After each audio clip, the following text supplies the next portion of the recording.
أعوذ بالله من الشيطان الرجيم يا أيها الذين آمنوا إن تطيعوا الذين كفروا يردوكم على أعقابكم فتنقلبوا خاسرين بل الله مولاكم وهو خير الناصرين سنلقي في قلوب الذين كفروا الرعب بما أشركوا بالله ما لم ينزل به سلطانا ومأواهم النار وبئس مثوى الظالمين ولقد صدقكم الله وعده إذ تحسونهم بإذنه حتى إذا فشلتم وتنازعتم في الأمر وعصيتم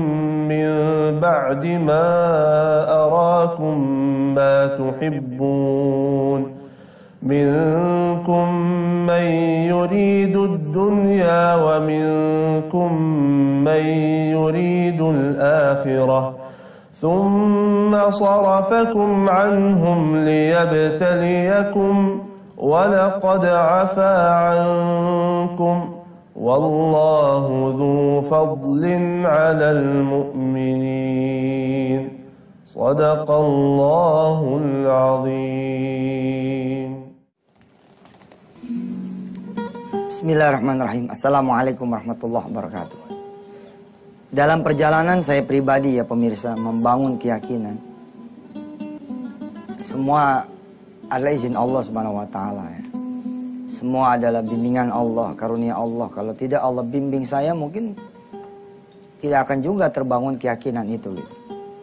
Tapi ada sesuatu yang saya kemudian jadikan kedisiplinan dalam upaya membuat diri saya menjadi orang yang yakin. Apa? Jangan ngelihat kemampuan diri saya. Jangan ngelihat keadaan diri saya, tapi lihatlah Allah Subhanahu wa taala.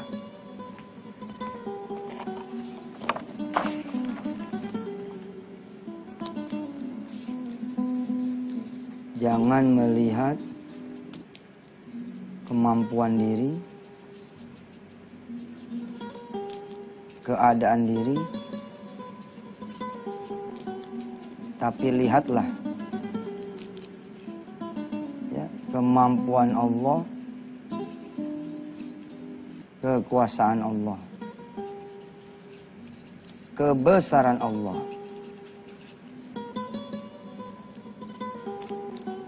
Kan kalau nanya sama otak yang lagi lemah ya, fisik lagi kacau, hati lagi jeledak, jeleduk, terus kita itu tuh payah gitu. Apalagi kalau kemudian ketemu teman gitu. Teman kan kadang-kadang suka ngejatoin gitu juga gitu. Coba ente bayangin, kalau ada orang lagi terkapar di rumah sakit, udah 6 bulan nggak pulang-pulang, tiba-tiba ada orang mulutnya lemes banget. Ji, yang kayak begini kemarin udah ada yang mati duluan. Kira-kira kita yang, aduh masya Allah, ampun. Tapi kalau yang datang membesarkan diri ya kan, insya Allah Ji, insya Allah. Ada teman aneh kok tuh apa ya? Dia yakin sama kebesaran Allah gitu. Ketika dia dinyatakan kanker payudara gitu, terus dia menganggap kanker tuh nggak ada. Nggak ada juga gitu ternyata. 2 bulan dia nggak, kemudian periksa nggak apa, nggak ada itu kankernya. Kita kan denger tuh jadi wah gitu, senang gitu. Nah saya alhamdulillah gitu ya dikelilingi sama orang-orang yang positif gitu. Pada suatu saat ya saya jadi deluser. Saya nelpon ke teman saya namanya Ruri. Mudah-mudahan beliau melihat posisi beliau saat ini. Saya tidak tahu ada di mana. Mudah-mudahan beliau melihat ini dan beliau mau menghubungi saya gitu. Saya termasuk orang yang nggak peduli ya orang nganggap gimana terhadap seseorang, karena dulu saya pengen itu dianggap positif gitu. Orang nganggap saya gimana gitu zaman dulu. Wah pokoknya mah Yusuf Mansur mah troublemaker dah zaman dulu gitu. Lalu saya butuh ada orang yang percaya kalau saya bukan troublemaker. Ya. Masa saya disebut troublemaker? Yang benar aja. Yang benar adalah trouble.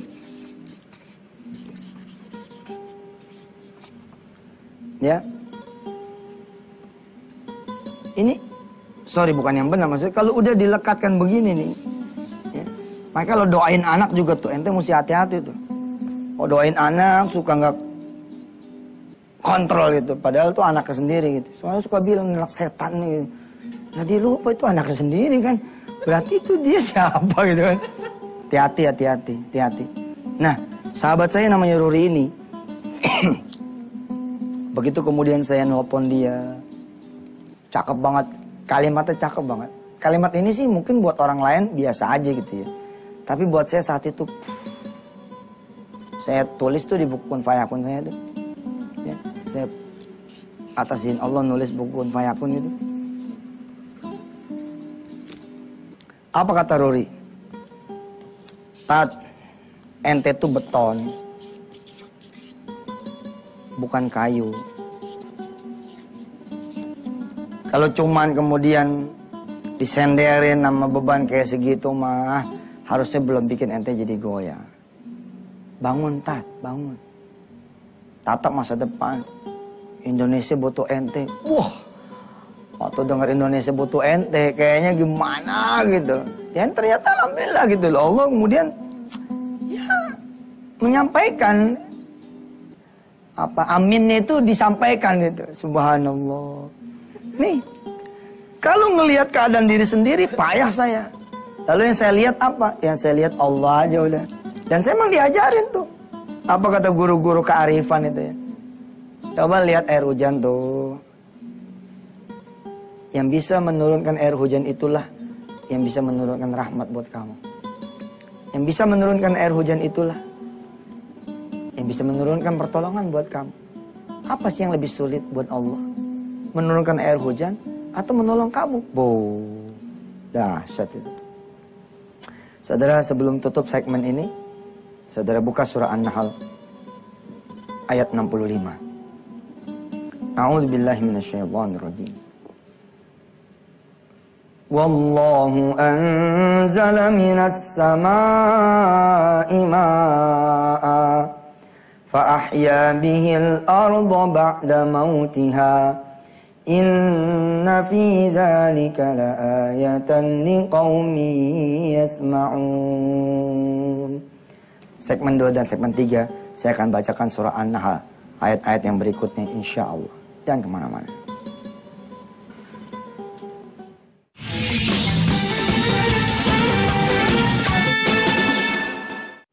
Saudara-saudara yang dirahmati Allah, apabila ada orang yang percaya dengan kekuatan dirinya saja, lalu kemudian dia berhasil. Ada orang yang kemudian menyandarkan kepada kekuatan alam, dan dia berhasil. Harusnya, kalau seseorang menyandarkan dirinya kepada kekuatan Allah yang sudah menciptakan dirinya, ya, sandarkan dirinya kepada kekuatan Allah yang sudah menciptakan alam, tentu harusnya dia lebih hebat lagi. Banyak tuh kita dengar cerita-cerita gitu. Begitu divonis, jegreng, kena penyakit A, B, C, dan D. Ya. Atau pada suatu kesempatan saya melihat ya, ada seorang pilot yang kemudian jatuh, hancur. Dokter mengatakan dia bakal lumpuh seumur hidup. Tapi dia bangun gitu kekuatan dari dalam dirinya sendiri.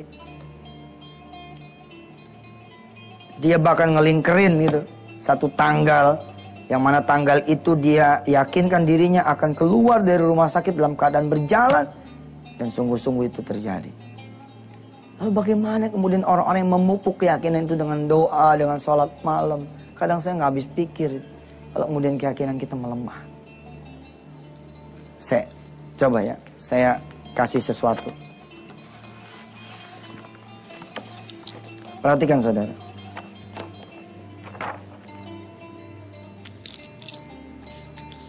If you believe, jika Anda percaya, you will have, ya, the new car, atau katakanlah the dream house, atau the woman you love, ya,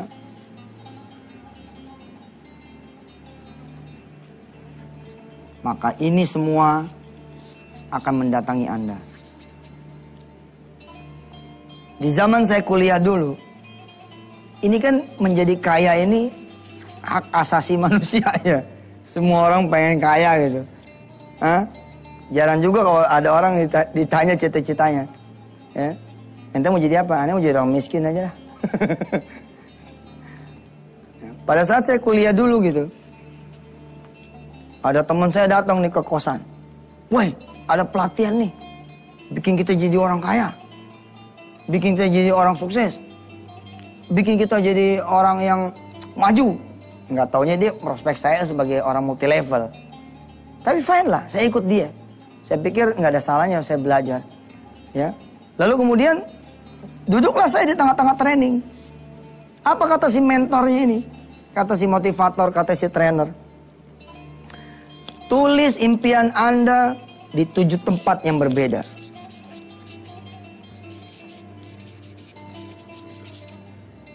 Wah, ingat bener nih saya.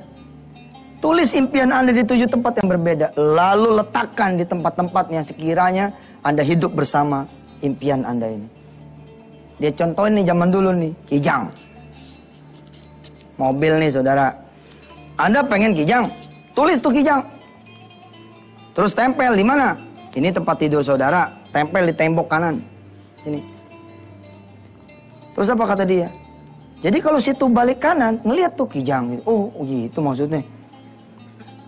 Terus taruh lagi di mana? Di Ethernet katanya. Ini kurang kerjaan aja sih trainer. Kita jadi orang blow on semua nih. 7 tempat, 1 tembok kanan, 2 di Ethernet, 3 di pintu apa dah? Pintu kamar, 4 di lemari kaca gitu, lemari pakaian, di lemari depan sama pintu dalam, terus kemudian kamar mandi, pintu depan, pokoknya 7 tempat itu. Sehingga kata si trainer ini, setiap kalian semua itu kemanapun melangkah di dalam rumah saudara, rumah kalian, maka ketemu akan impian-impian Anda ini. Jika Anda percaya 1 bulan ini akan terjadi. Anda 2 bulan ini akan terjadi. 3 bulan ini akan terjadi. Semua di ruangan itu terbakar semua, kecuali saya. Mungkin ya. Saya mau cuma mikir begini. Hebat kali saya bilang ya. Ya. Terus saya bercanda tuh sama teman-teman yang pada ini cerita ya, sama teman yang pada ngumpul nih. Lo tau nggak kalau kita ngelaksanin ini semua, insya Allah nih kita bakal jadi gila gue bilang. Tidur kijang, mandi sambil ngosek-ngosek kijang gitu. Terus yang disebut kijang terus jadi ibadah nggak jadi ibadah saya bilang. Dari dulu saya udah ngomong nggak bakal jadi ibadah. Saya bukan nolak, saya bilang. Saya percaya, tapi tolong ini disandarkan kepada Allah Subhanahu wa Ta'ala. Kenapa 7 tempat yang berbeda ini tidak kita terjemahkan menjadi 5 sholat waktu, 5 waktu sholat, kemudian ditambah 1 tahajud, ditambah dengan 1 duha. Kenapa ketika kemudian saya bilang mana motor ente sini? Masih motor ente. Insya Allah ente bakal dapat mobil dah. Terus dia bilang mana? Dari mana? Aduh, saya bilang. Yang nggak pakai sedekah aja jadi, yang nggak pakai sedekah jadi. Lo percaya nggak 6 bulan lo bakal dapat mobil? Lo kenapa yang pada sedekah motor jadi pada nggak percaya? Terus saya bilang lagi, lo bawa dong. Lo sholat malam, ambil tuh brosur motor, brosur mobil ambil, lo taruh di atas sejadah. Lo sholat malam di situ, insya Allah nggak khusyuk, mana biru, mana merah.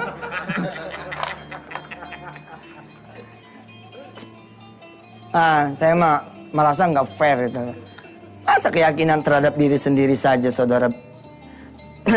Dan masya Allahnya ya, saya percaya gitu loh bahwa Allah ini memang skema apa namanya qadarullahnya ini luar biasa. Allah suntik yang begini ini pada alamnya. Allah suntik, diinjek kemudian cang. Gitu. Sebagai apa? Sebagai ujian buat orang yang beriman, bos. Sebagai ujian. Apakah dia kemudian yakinnya bahwa pikiran yang menjadi Tuhannya, alam yang menjadi Tuhannya, atau Allah yang kemudian mengizinkan? Ini masalah lain. Cacatnya di sini doang nih. Pelaku belief ini menurut saya cacatnya di sini aja tuh. Ya. Dan saya tidak merekomendasi saudara kemudian sampai di tahapan ini tok. Nah, tapi terusin satu di sini, hasbunallahnya, wa ni'mal wakil, nikmal maulanya, wa ni'man nasir, la haulanya, wala quwwata illa billahil aliyil azim. Silakan yang mau lewat-lewat dulu.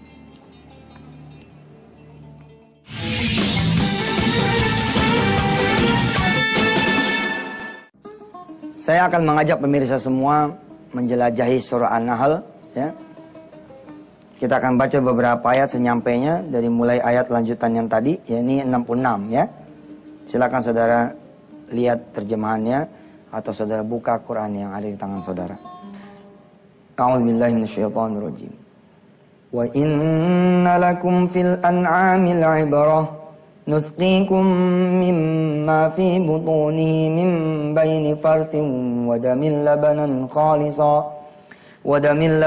khalisan sa'igan lisyaribin wa min thamaratin nakhili wal a'nabi tattakhiduna minhu sakaran wa rizqan hasana inna fi dhalika laayatan liqaumin ya'qilun wa awha rabbuka ilan nahli an ittakhidhi minal jibali buyutan wa minasy syajari wa mimma ya'rishun thumma kuli min kulli thamarati fasluki subula rabbiki dhulula yakhruju min butuniha syarabun mukhtalifun alwanuh fihi shifaa'un linnas inna fi dhalika laayatan liqaumin yatafakkarun wallahu khalaqakum thumma yatawaffakum wa minkum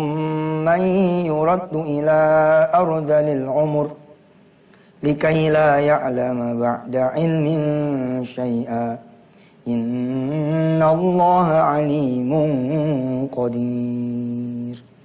Shadaqallahul azim. Nanti saudara terusin ya dari ayat 70 ya sampai selesai lah. Saudara, saya ingin menutup kajian kali ini bahwa kalau saudara sering melihat ketidakmampuan saudara dan saudara tidak rajin melihat kemampuan Allah, saudara lebih memilih ketidakberdayaan saudara dan saudara tidak melirik kekuasaan Allah, saudara akan semakin payah. Timbul badan pada sakit, pikiran jadi makin mumet. Saya mencoba gitu melatih tuh dengan saya bersentuhan dengan kekuasaan Allah. Tadi kan sudah dibaca tentang ada lebah, ada ternak. Saya betul-betul merhatiin itu. Saya sampai pernah ya pemirsa, saya pinjam mobil saya punya abang saya gitu, abang-abangan saya. Saya parkir di tengah lapangan di malam hari, terus saya tidur di atas kapnya. Itu saya begini tuh, saat gitu, terus kemudian rebah di atas saya punya abang tuh mobil itu. Terus saya liatin langit, itu saya liatin bulan, ya. Terus pecinya begini nih, nah gitu tuh. Oh, cakep banget tuh kayaknya udah mantep dah. Saya lihat gitu, segini kayanya Allah, saya bilang, masa buat melunasin utang saya nggak bisa. Terus timbul gitu semangat, saya lihat nih Allah, gitu. Oh ya Rabb. Terus pagi-pagi itu matahari pas udah mulai naik gitu, terus tangan saya naikin begini, lama gitu sampai anget gitu. Terus saya tulis itu di atas saya punya kertas, waktu itu belum ada notebook misalnya, belum ada laptop, saya tulis. Saya dialog sama diri saya, Sof, kalau kamu masih merasakan hangatnya matahari, itu tandanya kamu masih hidup. Kalau kamu masih hidup, itu tandanya kamu masih bisa mengubah apa yang kamu mau ubah. Nah, di sini bedanya saya sama yang lain berusaha gitu. Bersama Allah. Ente yang pada susah, lihat yang begitu-gitu dah. Lihat begitu-gitu. Tungguin tuh kalau jam 5 pagi, tungguin tuh begitu turun dari masjid gitu ya. Kemudian rebahan, lihat perubahan langit tuh. Kalau langit aja bisa dirubah gitu. Masa sih hidup kita nggak bisa dirubah? Catatan, asal di rumahnya bersama Allah. Kita berdoa dengan satu doa yang insya Allah Allah kasih kita kebahagiaan dunia dan akhirat. Aminkan, aminkan, aminkan. Bismillahirrahmanirrahim. Allahumma salli ala sayyidina Muhammad wa ala ali sayyidina Muhammad. Rabbana atina fid dunya hasanah wa fil akhirati hasanah wa qina adzabannar. Alhamdulillahirabbil alamin. Selamat bersedekah di hari Jumat ini. Selamat juga berselawat. Jangan lupa baca suratul Kahfi. Insyaallah mudah-mudahan Allah turunkan begitu banyak keberkahan di Sayyidul Ayam ini. Sampai ketemu lagi. Wassalamualaikum warahmatullahi wabarakatuh.